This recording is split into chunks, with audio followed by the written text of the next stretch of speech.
My name is Ronnie Great, and I am a fitness specialist. I've been in this industry for almost 30 years, and I'm really passionate about what I do in the fitness world because of the results that I've seen not only with myself, but with my clients. They're feeling better, they have more energy, and folks with kids that didn't go out there to play with their kids, run around with their kids, now they have this energy, they have the strength to do it. Love what I do, I love the results that I see when I'm helping people achieve their goals, and I can continue to do that ever since I've got this new hip. When I first initially started having some pain in my hip, I just thought that I just simply needed more stretching. I was getting older anyway, and all the physical work I have been doing in fitness anyhow, and I said, okay, I just probably change the diet up a little bit, a little more stretching. But as time progressed, so did the pain. I wasn't sleeping, I was very irritable. Sometimes when I was walking, this sharp pain in my hip would come about, and there was no rhyme or reason when it was going to happen. And then it started to affect my job, where all of a sudden I was getting other people to work or teach certain classes that would require me to run or jump.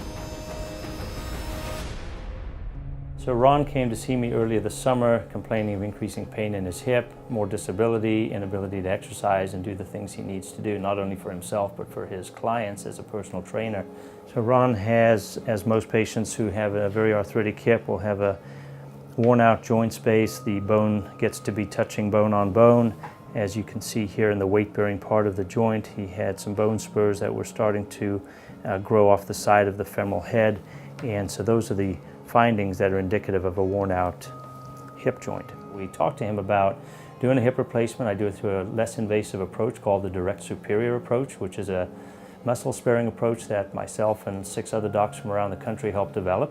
He saw the x-rays and he says, "You're bone on bone." He goes, "Yeah." And I said, "Yeah, it's time." I said, "The pain, everything that I'm going through right now," I said, "we have to do it." We also discussed using Mako, which is robotic-assisted hip replacement, and that gave us the benefit of really becoming very accurate in our planning, and then during surgery, executing that plan to an extremely accurate level. When I went into the hospital that day, wife was driving me down there, and she asked me that question, "How do you feel? Are you scared? Are you anxious?" I said, "You know what? I am just so glad I'm gonna have this done. Right now, I'm just saying to myself, in a few hours I'll be done and the healing process will begin." It feels really good to be warming up right now on the bike. Post-surgery, everything is back where it was before I had the surgery, if not better. So on my little spin bike here, warming things up, ready to get a good little workout in today. So what we did for Ron was remove the ball, the femoral head, which you can see is no longer here, and then we prepared the socket and put in a new titanium shell, which has a plastic insert or polyethylene insert. Then down the femur we put a femoral component, which is also made of titanium, and then on the end of that is a ceramic ball which now articulates with the plastic. So no longer does he have bone on bone, he has a ceramic ball articulating on plastic, which creates a free range of motion and a pain-free range of motion. And the Mako in its platform will help us prepare the socket. It'll help us prepare the bone to exactly where we have decided to put it, and then it'll help us place that cup.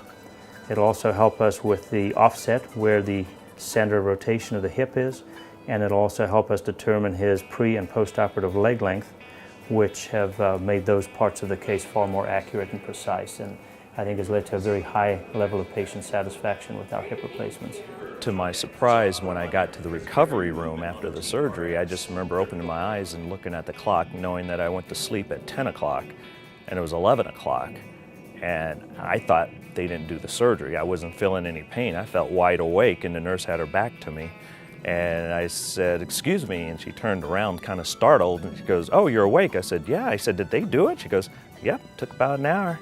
I said, "Oh, okay." She goes, "You're in a pain?" I said, No pain at all. You know, the Mako surgery itself is not necessarily less invasive. It can be done through a standard approach, or if somebody does a less invasive approach. The thing with Mako is that it just allows you to plan very, very accurately.